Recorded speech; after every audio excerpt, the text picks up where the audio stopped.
All right, and we are live, and this is going to be. Oh, we got an echo. Sorry about that. We are up for session 2 of 5, and I've got my good friend Adam Tim here, and he's going to be jumping on as he's switching up his camera here and everything. He's going to be presenting frontline leadership, how to embrace change while making a difference. Adam and I have known each other for a long time, but we were actually chatting about a year or two maybe before we finally even met at the Michigan NINA conference. And it has been awesome ever since, man. So it is an honor to have you on and to have you to present. And he is going to be popping up some of his stuff here in just a moment. And I just wanted to mention really quick as well that I have Adam's new book here. I got this in the mail, and there we go. You can see it a little bit better there. People Driven Leadership: How the Best 911 Centers Inspire Positive Change. Thank you, man, so much for joining, and I am going to let you take it away. I'm happy to be here. Thank you so much, Ricardo. Do you can everyone hear me? Give me a shout on the comments if you can hear me, if you can see me. I want to make sure that the video and audio is going. Is everyone good?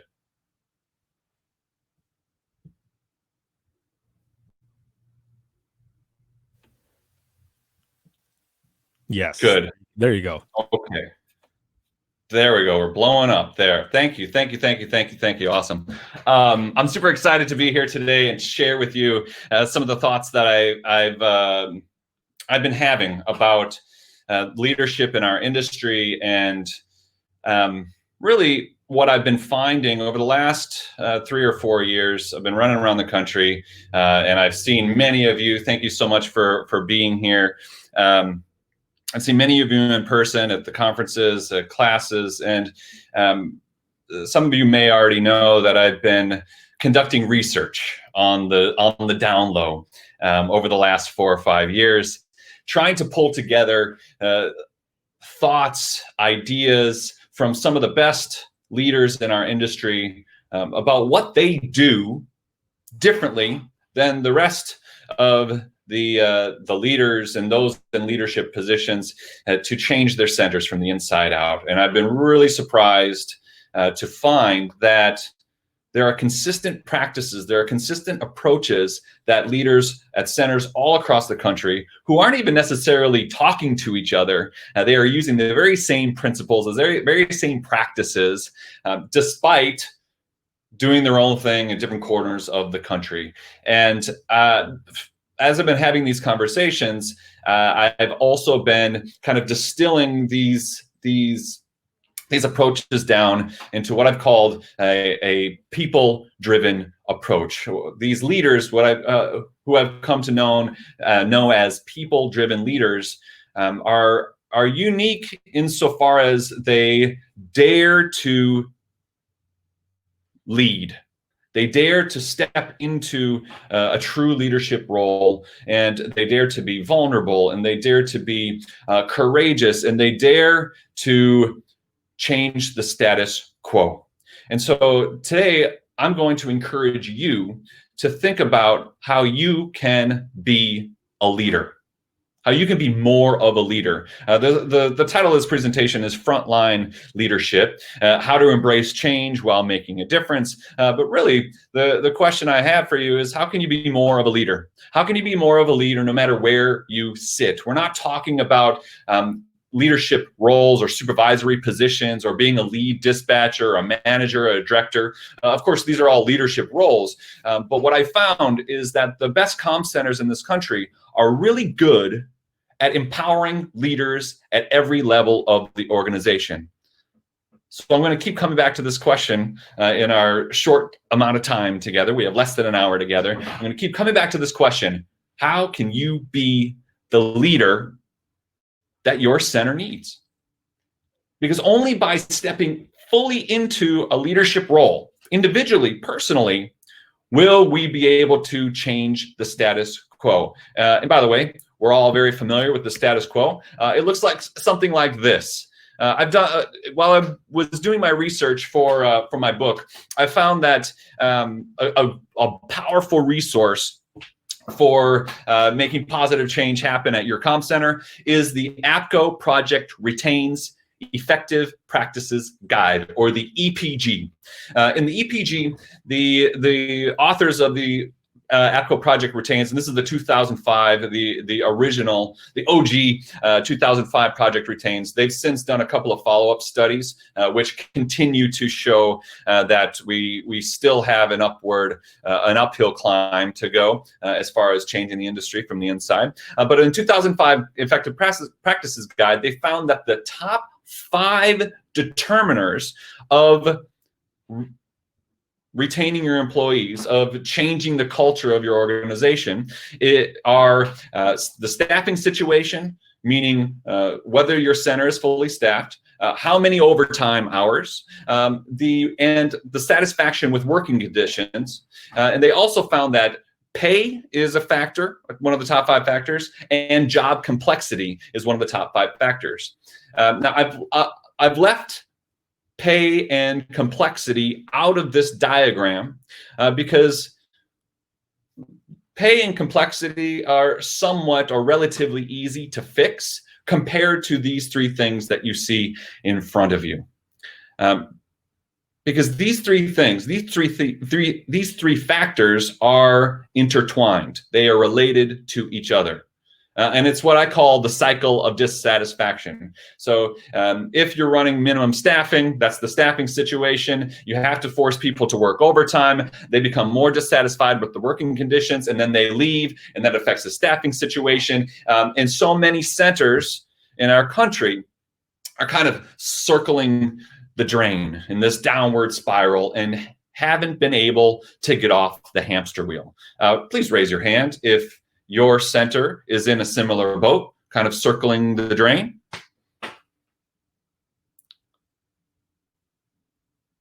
And I'm curious what you have tried to do to get off the hamster wheel, this cycle of dissatisfaction.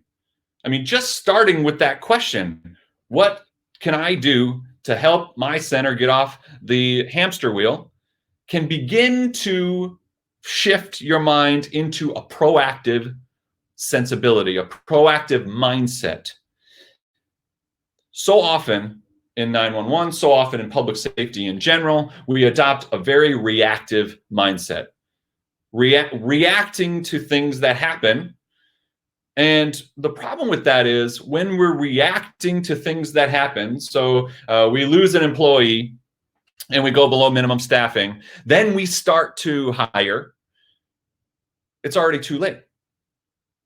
So we need to adapt a proactive mindset around this. And the best leaders in our industry are constantly adapting this proactive mindset. So we're going to talk about the inner kernel of this proactive mindset, where the first step. I found that the best leaders in our industry possess 5 specific key characteristics, and we're going to be delving deeply into the first characteristic. I love this, what Galen Ward said here. We have to plan for the future, not for the now. It's true. We're oftentimes looking so far into the future that we're not paying attention to what's really happening. But also, we need to plan for the future so that we can prepare for the now. I'm just catching up on some of these great comments.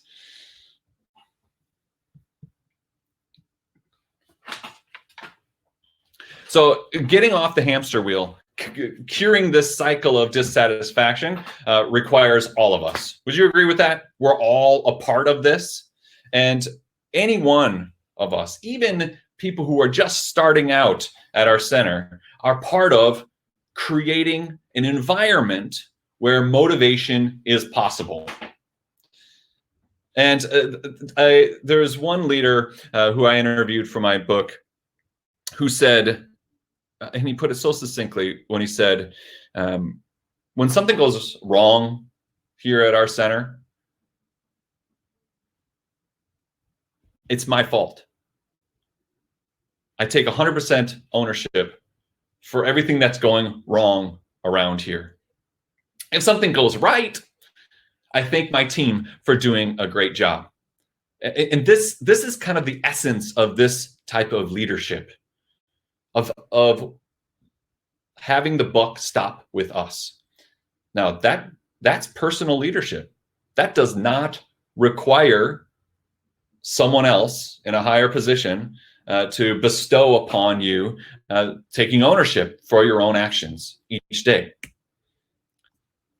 How many of you are guilty of playing the blame game? I certainly did for years. For those of you who aren't familiar with my story, I spent 10 years as a dispatcher for the LAPD. For the first 7 years of my career, I did not take ownership for my actions. I was a master of the blame game. And it wasn't until I saw that I was the common denominator that things began to change, both for me and my coworkers and my supervisors and the organization in general. And you might say to yourself, LAPD, that's got to be a huge communication center. Yeah, we had about 700 employees, so a huge communication center.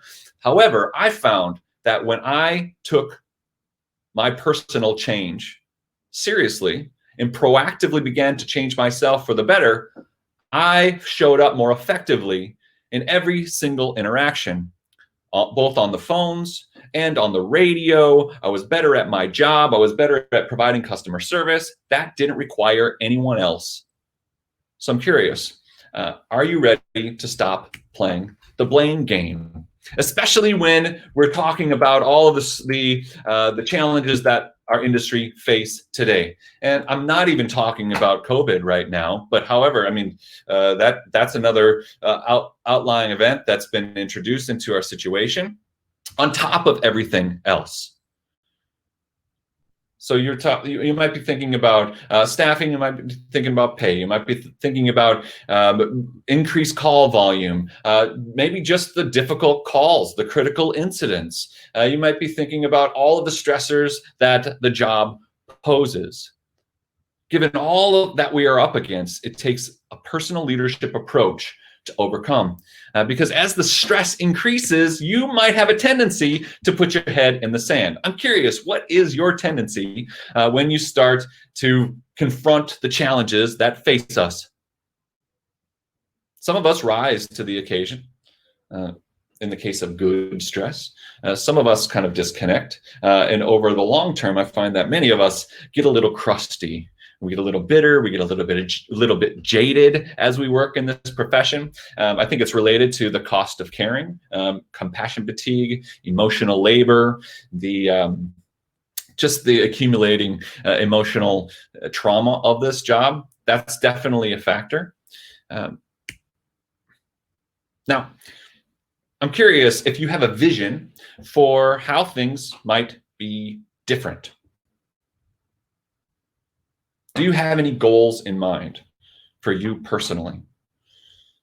The biggest challenge around getting what we want, achieving our goals, whether it's personally, professionally, for our centers, for our teams, is that we are separated, our current reality, we are separated from the goal by this winding, twisting path. And this winding, twisting path represents the behavior gap. And your behavior is conditioned by something deeper, something very, very personal. And this is really what I want to talk about today. And you've experienced this. I guarantee that you personally have experienced wanting to change something about your life, personally, professionally, what have you. Raise your hand if you have ever wanted to change something proactively in your life. You have seen that there's something positive that you would like to change in your life. And so you set a goal in the offing, and there it is. That's my goal. And you are steeped firmly in your current reality. Have you ever considered why it's so difficult to get what we want, even though we know it's for our best? Said another way, we all want change. but no one wants to change. If it were as easy as, hey, just take action, just go do it, we would all get what we want. Because we all want to get what we want. So what separates us from getting what we really want? What separates us from changing our behavior so that we can get what we want? Here's the slippery slope. This conversation that we're having, it's all about the F word. I like the comment that just came up here. Fear stops me. That's not the F word that I'm talking about. Feelings, how you feel about things on a moment by moment basis is what stops you. Chew on that for a little bit. You may have rational, logical thoughts about getting what you want. You've fashioned a plan. You know that this is the next step, and you just have to put one step in front of the other, and you just need to take action. If accomplishing your goals, if changing your comm center was as simple as just take action, we would all be doing that because we're great at taking action. How many of you are type A overachieving perfectionists? We're taking action all the time, but we're not always taking the best action forward, because when we really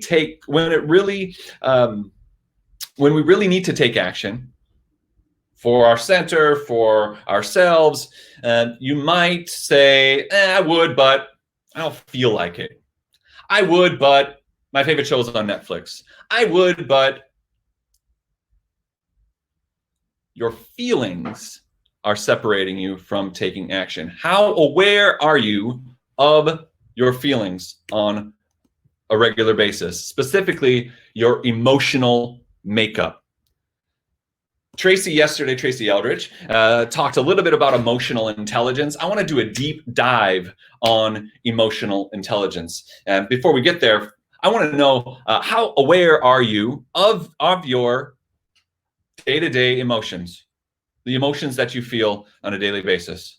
Most people can identify maybe about 3 or 4 emotions. It might be anger, frustration, excitement, anticipation, and that's about it. There are literally hundreds of emotions. And the ones that threaten to derail us are the ones we can't always put words to. So we need to expand our emotional vocabulary. We need to get clear on how our emotions affect our perceptions of reality. I'm curious, on a daily basis at the comm center, and this is a question that I'd love to see some answers to on the comment stream. What are some of the perceptions that you have about the world or the community that you serve that might impact the way you feel about the work that you do on a daily basis? Or how do your emotions impact your perceptions of the communities that we serve, of the work that we do, of the people sitting alongside of us, of our supervisors, of fill in the blank? Thanks, Ronnie. That's one perception. What other perceptions that are conditioned by the way we feel shape how we think about the work that we do? Wow, some people are dumb. How can they think that way? Let's say, this is one thing that I hear all the time in conferences. People are idiots. It's interesting that in a job where we are serving the community, that most of us have simply concluded everyone's an idiot. Don't you think that might be coming out in your interactions with people? The person you're sitting alongside for 12 hours a day? The frequent flyers who call in, or maybe just the person who's calling for the first time. They've never used our services before, and they don't know who else to call. Are you aware of the emotions that color your perceptions, that prevent you from being able to show up at 100% each and every day. So I mentioned the 5 key characteristics. So what we're talking about today here is emotional intelligence. I found that the people-driven leaders that I've interviewed, they all have these 5 key characteristics. And we have to start with emotional intelligence if we are to go down the line. Because emotional intelligence factors into the vision you have, whether you're jacked into your purpose, meaning why you do what you do, whether you have a personal mission, and whether your values support each one of these.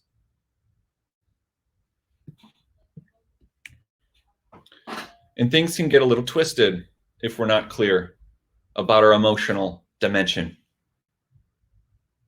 Maybe you've heard that your effectiveness in this job has a lot to do with how empathic you are, how much empathy you can extend to the people on the phone.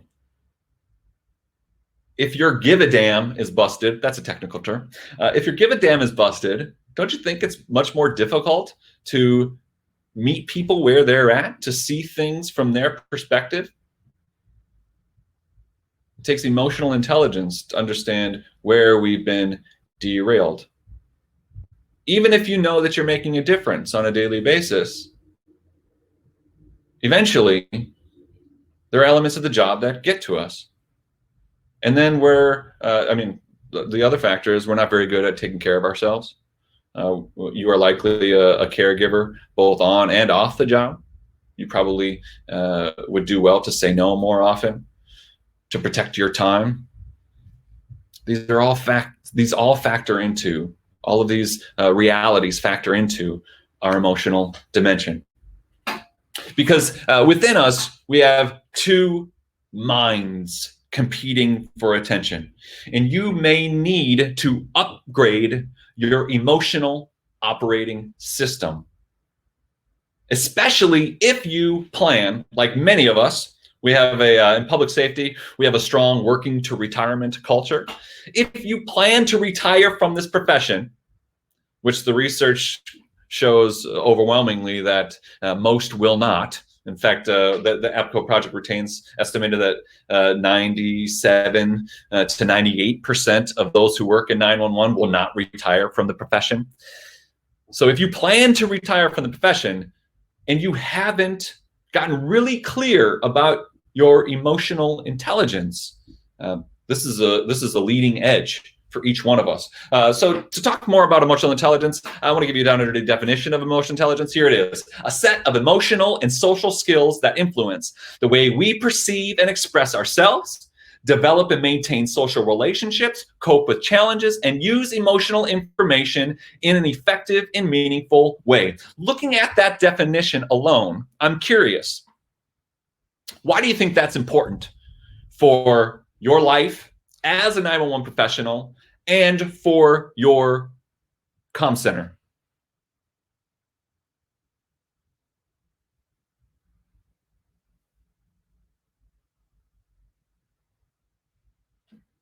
Why do you think that's important? I have to ask.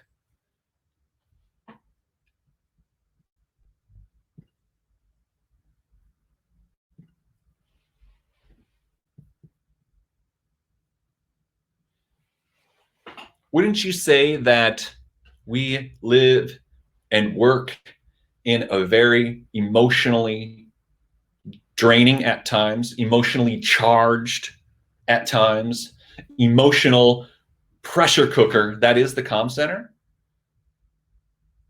And emotional intelligence is understanding that there is a dynamic interplay between your emotions and other people's emotions, and it affects how you interact. It affects how you express yourself. It affects how you make decisions, how you problem solve. It affects how you manage stress. It affects all of this. These are all found within the purview of emotional intelligence. And improving your emotional intelligence. So first of all, I will say, for those of you who are familiar with emotional intelligence, you might have read the first book on it, written by Daniel Goleman in 1995. It was called Emotional Intelligence, Why It May Matter More Than IQ. And Goleman's book was written after he looked at all of the research for the decade leading up to his book publication in 1995 that found that those who thrive in organizational life, which is a very social environment, aren't necessarily the most intelligent from IQ standards. He found that they had some other quality, and he coined this other quality emotional intelligence. And many, many studies have come out since that time and have found that this is absolutely true. And I have found that the most emotionally intelligent 911 professionals are the ones who continue to show up, put on a happy face. They work as leaders to modulate themselves because they understand that their attitude is infectious, that they can make a difference, that it's just one interaction. Each interaction makes a difference. And I love this slide here. Dr. Travis Bradbury wrote another book on emotional intelligence in 2015 called Emotional Intelligence 2.0. And in his research, he found that 90% of top performers have high emotional intelligence, that high emotional intelligence is responsible for 58% of your job performance. Those who are highly emotionally intelligent make more money than those who are not. So you might be thinking, do I have it? Do I have emotional intelligence? Well, if you've taken emotional intelligence assessment, you may already know where you fall in that perspective. But I'll give you some of the clues.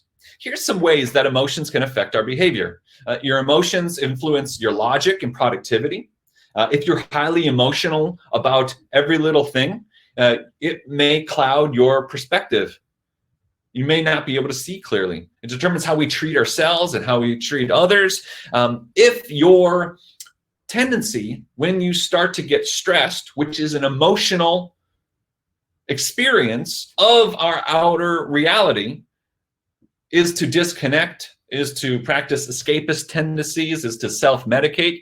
You can see how emotions can help or cause us to continue into unhealthy cycles. And here's some additional signs of low emotional intelligence. You might be a master of the blame game. You might just say, that's the way it is, and walk off. You don't listen very well. You may have emotional outbursts with coworkers, with your family. We all know the dispatcher or the call taker in the back of the room who's going, ma'am, ma'am, ma'am, ma'am. That may be a sign of low emotional intelligence. Now, you might be thinking to yourself, well, I'm fine in this area. How do I get the people who need this perspective to listen to this? Like, I'll forward them the replay link. I hope they take something out of it. This conversation is not about them. Where does the buck stop? And you might be thinking, how do I change the people who need changing? You can't. But I have found myself that even one person in the population of 600 dispatchers at the LAPD, me changing me was enough. And I was prone to all of these signs of emotional intelligence, low emotional intelligence. This is a picture of me at about the 7-year mark, when I was affectionately known as, yes, this is actually a picture of me in the dispatch center. You see my little earpiece there, or my headset there. This picture was taken when my coworkers knew me as Angry Adam. I would snap at callers. I would snap at coworkers. I would snap at supervisors who would bring this information to me. And I would blame it all on them. And it wasn't until I understood how bad things were that I realized that I needed to change something. And some of the signs were my disciplinary record. Some of the signs were my ulcer, were my tension headaches, were my hardcore road raging tendencies. All of these things were signs. If you're highly irritable, if you just disconnect from reality after every single shift. And you might be saying, well, what else? What other option do I have? I'm working 16 hours a day. Only you know where you are ripe for change. Only you can know that. And I found up until the age of 30 that I was a master of self-deception. I was a champion in my own mind. When I found out that I was angry Adam to my coworkers, that was reality. That was real. My perception of me was incorrect. So as I said, we have these two minds competing for control over our actions. You have the rational thinking mind, and then we have our emotional behavior. You can say this is the head over the heart. Now, the research on emotional intelligence has found that we can control our emotions using our thinking mind. And you might be thinking to yourself, that's easier said than done. Absolutely. Everything that we're talking about today, easier said than done. But if you understand what you want, Stephen Covey calls this beginning with the end in mind. So you have that goal. So you know where you're at, your current reality, and you have that goal. And you know that achieving that goal will require some behavior change. If you're able to keep your eye on the vision of the achievement of that goal, it becomes easier to roll with the everyday changes, the ups and downs of our emotional daily lives. Now, I'm curious why you might think this is such a challenging thing for us as 911 professionals, as hardened public safety professionals, to be good at being emotionally intelligent. Maybe you've seen it.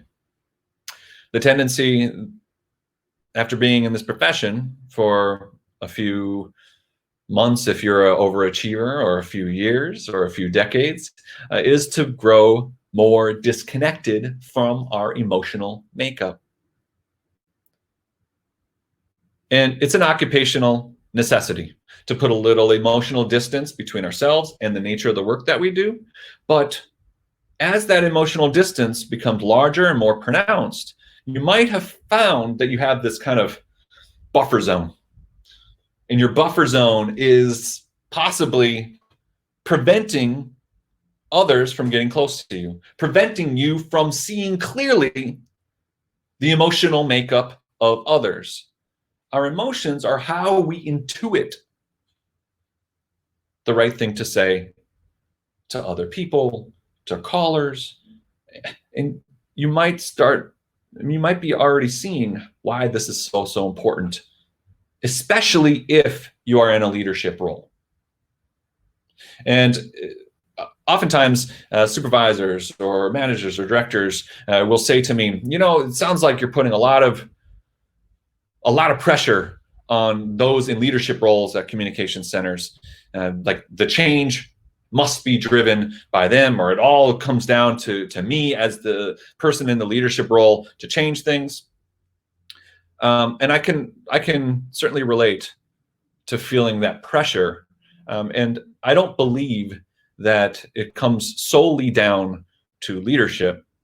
However, if you're in a leadership role and you lack emotional intelligence, the exponential effects of that low emotional intelligence are greater.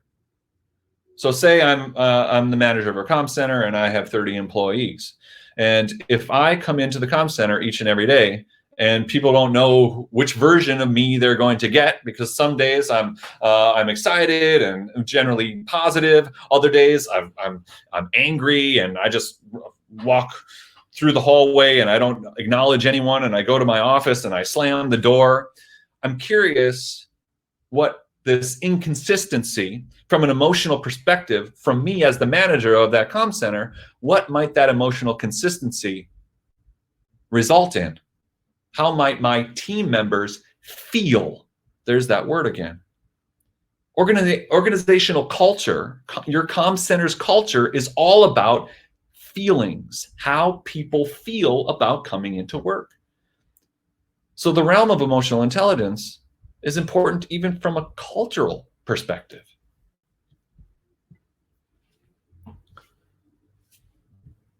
I'm just looking at some of the comments here.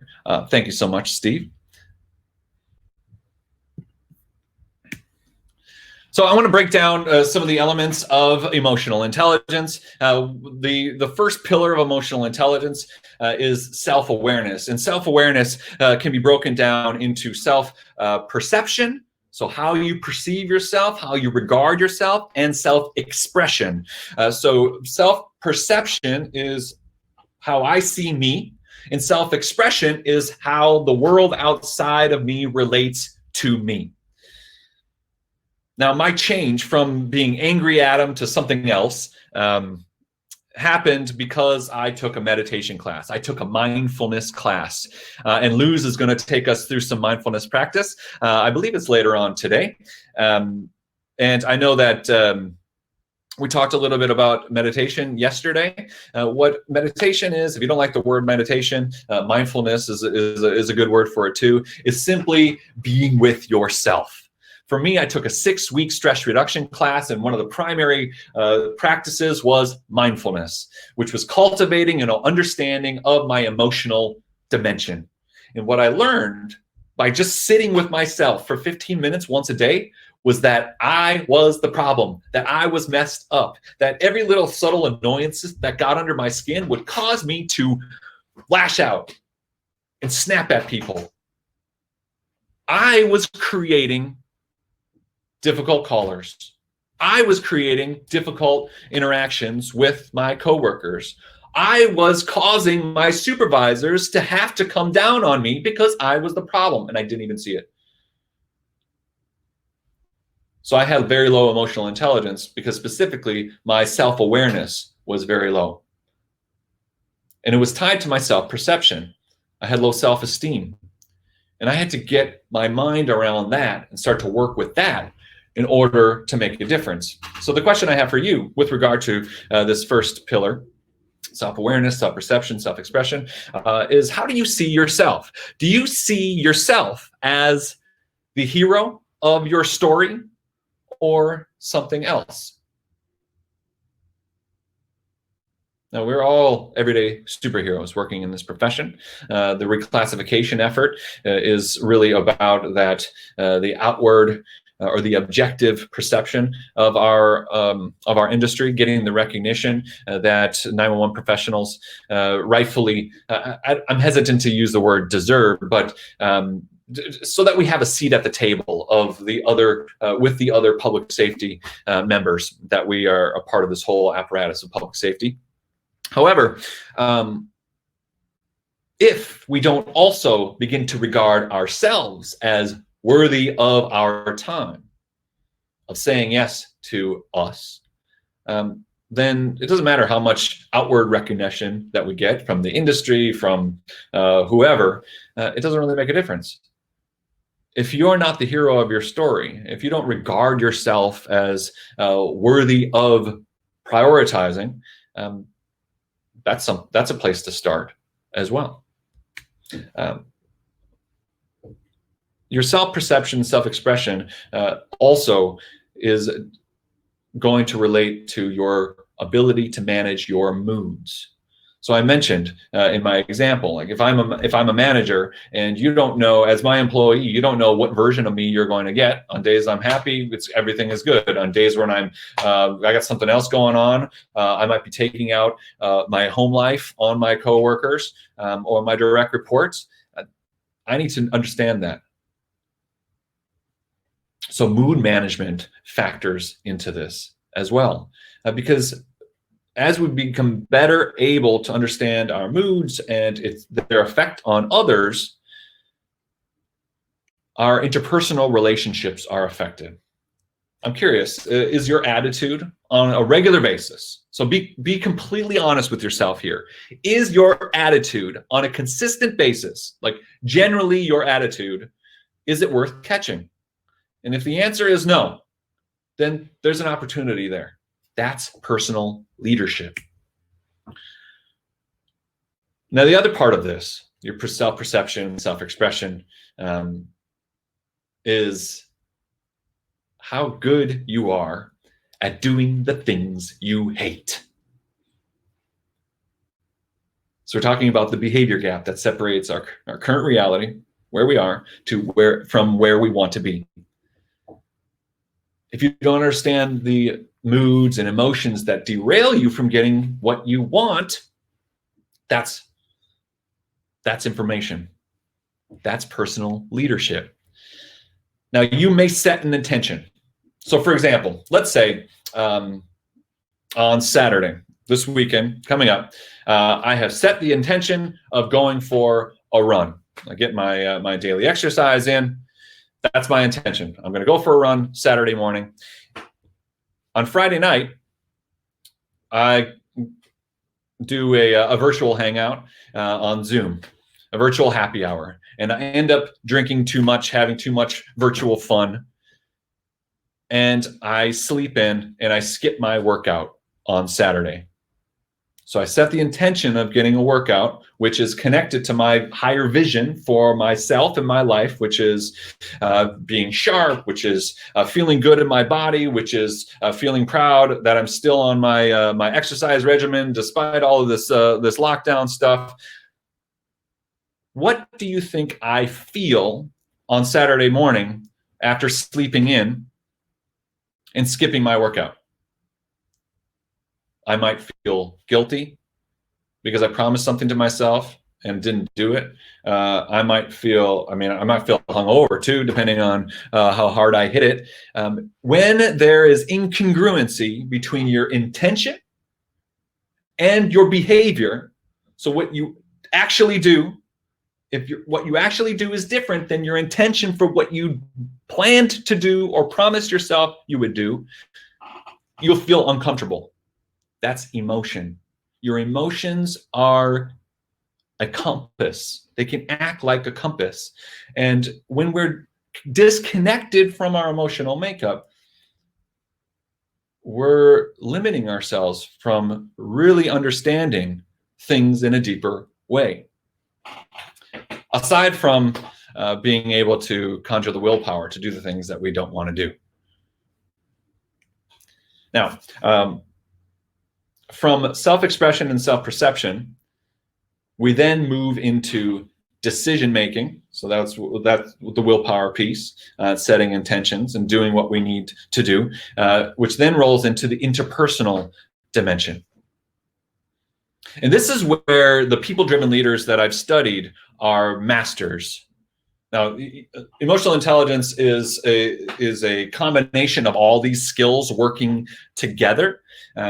And in the interpersonal realm is one of the best illustrations of how they come together. I'm curious, who do you interact with at your comm center who you would say demonstrates a high degree of interpersonal knowledge or wisdom? They make you feel something. Would you agree with that? That highlights the power of this skill. And by the way, emotional intelligence and all of the dimensions of emotional intelligence are skills that we can use, we can practice, and we can get better at. That's personal leadership. It takes personal leadership to improve these skills. Whereas IQ is in personality, like if you take a personality assessment, your personality remains relatively unchanged through your adult life, as well as your emotional or your intelligence quotient, your IQ. Emotional intelligence and the research on emotional intelligence conclusively shows that we can practice these skills and get better at them.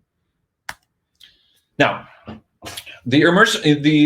all of these dimensions come together when we're trying to face challenges in the comm center.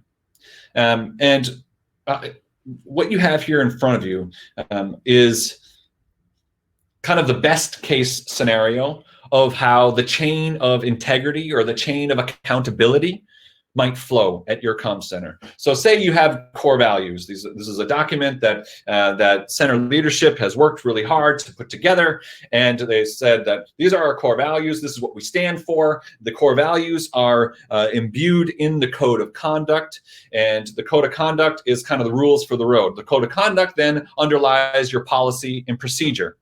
From your policy and procedure, we have to begin to communicate our expectations for behavior, for how we treat each other, for how we treat callers, for how we do the job. Now, if there are violated expectations, those are grounds for an accountability conversation. How many of you are good at holding each other accountable? How many of you don't have difficult conversations because the way it feels?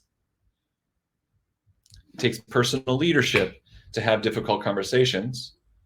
It takes personal leadership to do the right thing, even when I don't want to. Now, if any one of these links in the chain are broken, we start to see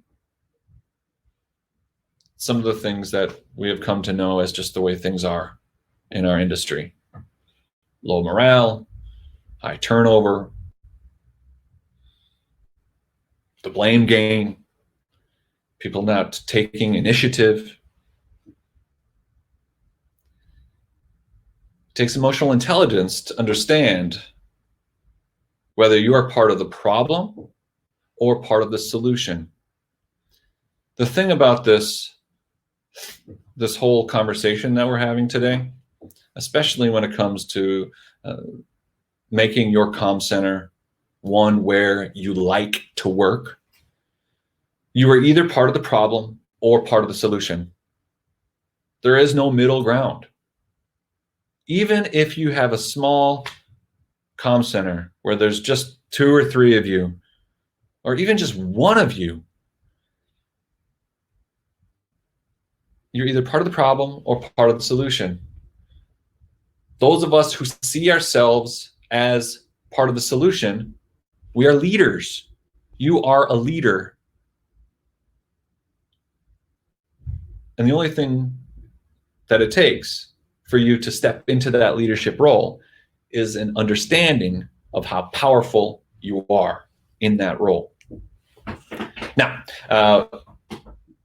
as we start to improve our emotional intelligence, we become better able to sustain the change that we want to see, or be the change that we want to see in our comm center. So I'm curious. I would love to know from some of you in the room here. I see a bunch of comments on the side there. What are some of the things that you do to be the change that you want to see in your comm center? Light up the comments here. I want to be inspired by you. This is where you have an opportunity, those of you who are listening live, to share with each other. What are the things that you do on a daily basis? This is a very personal question. What are some things that you do on a daily basis to be the change that your center needs? Light it up. Lead by example. Thank you, Kristen. Stay awesome. Thank you, Casey. Nice to see you. Say thank you. Thank you, Steve. Build meaningful relationships and have a positive attitude. Amy, that's so powerful coming from you. Jamie, cover shifts so that they don't lose their days off. Try to find the positive in bad situations. Personally greet each member on the shift. Say good morning to everyone. Stay positive. Try to lead by example. Keep a positive attitude. Be positive. Give your staff one more one-on-one time. Recognize good work. Get everyone to be on the same team. Be positive, helpful. Oh, this is so awesome. You guys are amazing. You're amazing. Now, it is easy when we're sitting in conference land, when we're feeling excitement, when we're vibing off of each other, it is easy to say, this is where we're going. Let's all get there together. It is not so easy when you're not feeling it. It's not so easy when the kids at home kept you up. You didn't sleep very well. It isn't so easy when you haven't been prioritizing your self-care. So I want you to think of specific ways, proactive strategies, coping strategies that will allow you to hold on to this vision, because it's what we do in the tough times, in times like these, that make all the difference.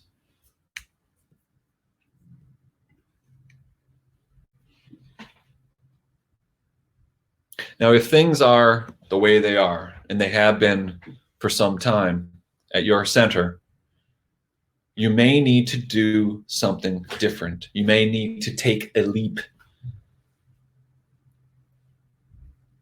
So for everyone who just commented, things that you're doing consistently on a daily basis, that's awesome. I'm curious, what else might you be able to do to up-level your game? What's one specific thing that you can do, whether it's today or this week or in the next couple of weeks, to up-level your game wherever you are?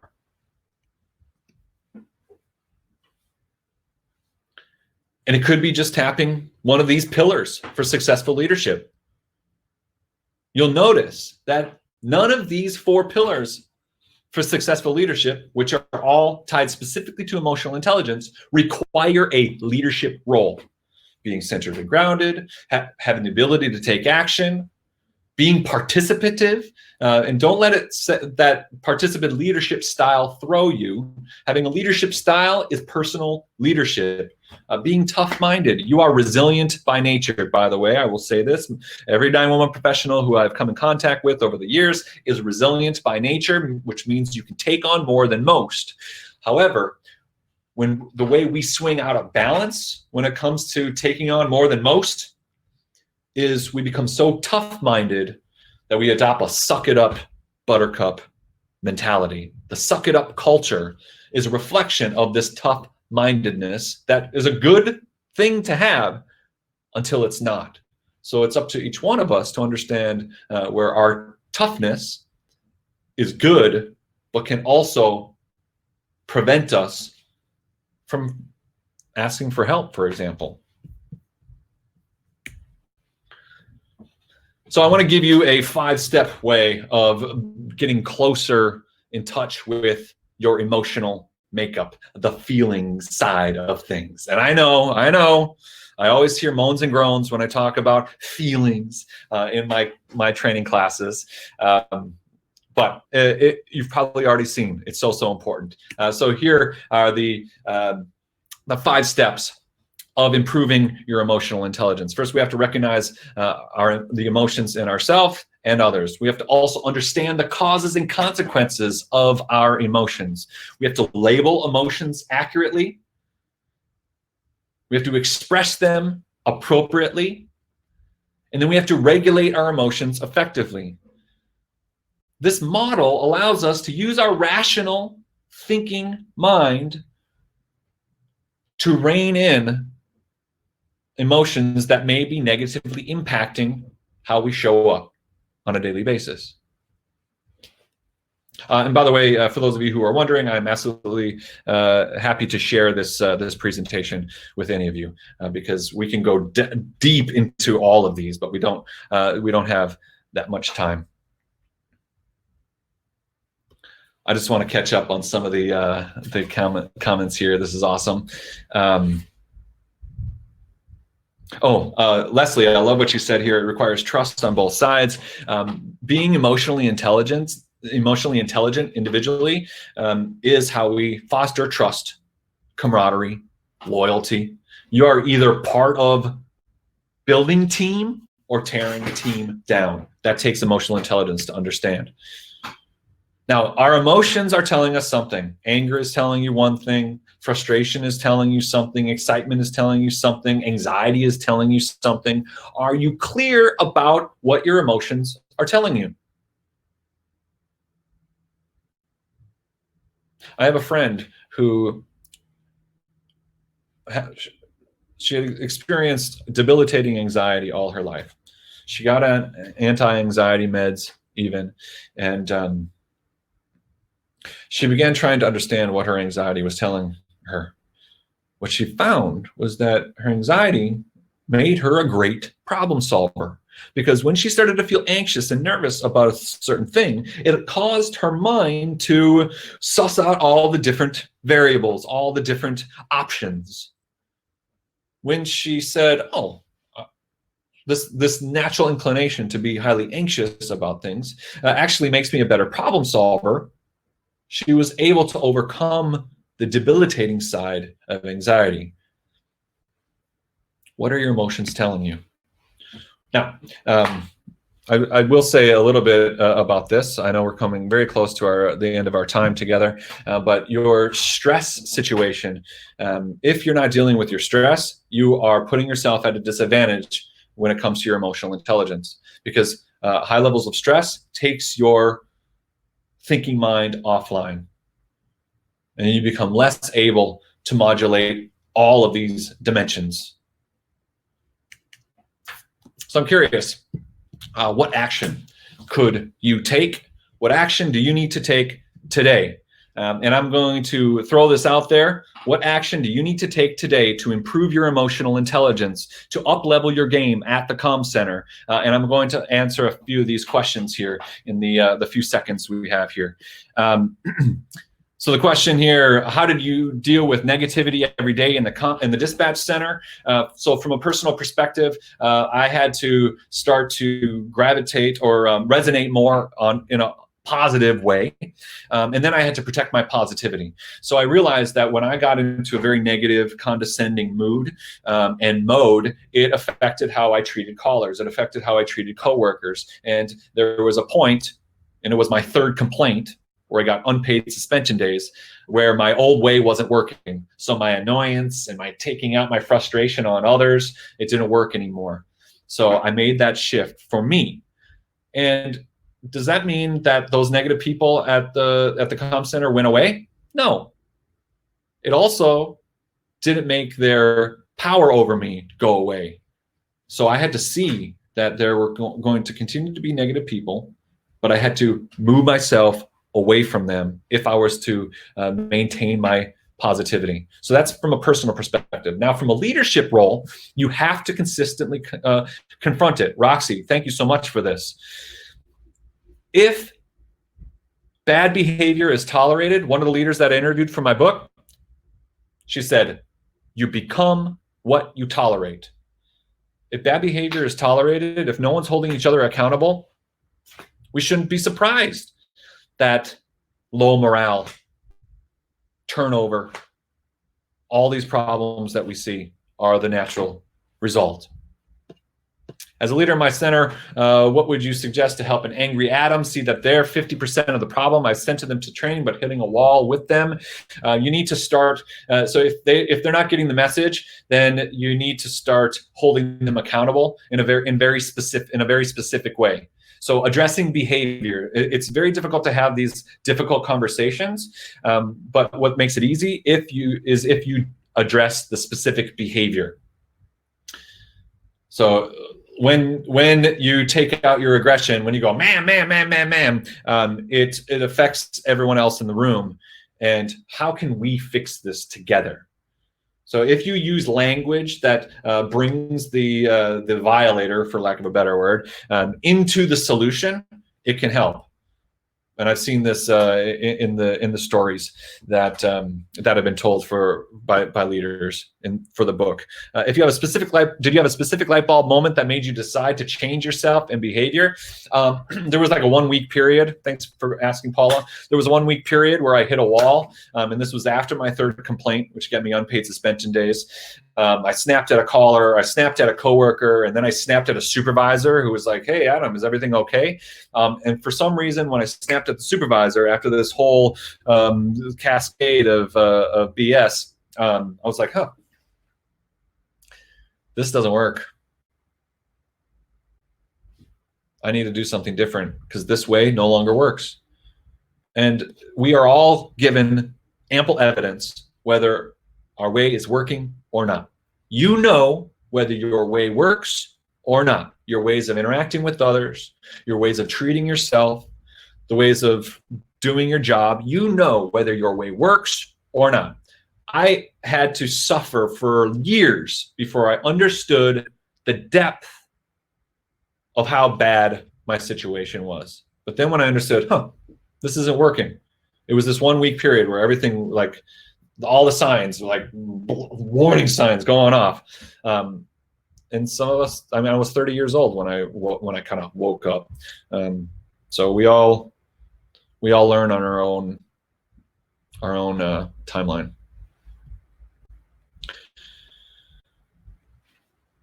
Thank you so much for this comment, Amy. For those of you who haven't seen the comment in the Q&A here from Amy Payton, who works at Sugarland Public Safety Dispatch, one of the exemplars for my book. Please check that out. We are drawing very close to the end of our time together. I'm curious, I have a couple final questions for you. How might you measure success in this realm of emotional intelligence, of your personal emotional intelligence? Because we can't hold ourselves accountable if we're not comparing ourselves to metrics that matter to us. So I'd like you to consider how you might measure improvement in this emotional dimension, in the interpersonal dimension, in the problem solving, decision making, in the self expression dimension.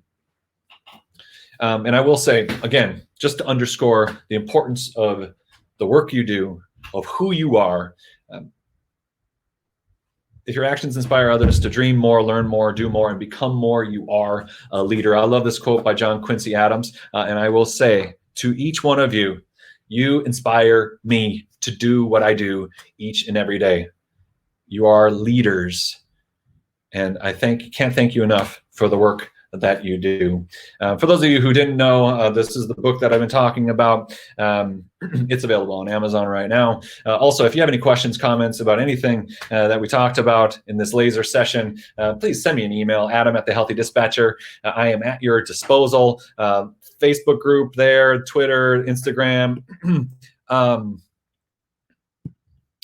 Yeah, what else do we have here? Thank you. Hey, there's Ricardo. That's who I was waiting for. I was just waiting for you to shut up. Say what no, just to say what you were saying. I didn't want to just jump in and be like, "Hey, I'm back." Awesome. Thank you again, man, so much. Just so inspirational, motivational, inspiring, just everything that you could think of in those words, man. It is always a pleasure and an honor to have you on. Again, like I said in the beginning, it took us a little while to finally meet face to face, and then we did, and we've just been plugging along, man, ever since. You know, we end up seeing each other at conferences and stuff, and then and well, just like this, here we are. And I mean, look at the comments. This is just blowing up. So thank you again so much, man, for doing this. And for those who are watching, we are going to be jumping into the next session. The next session is going to be Dr. Michelle Lilly. That's going to be at 1:30 p.m. Eastern. And her presentation is Dare to be Present, How Avoidance Can Make Things Worse. I am going to end this broadcast here. The replay will immediately pop up, and then I will bring everyone into the next session. Thank you again, Adam, and thank you, everyone, for joining us. Thank you.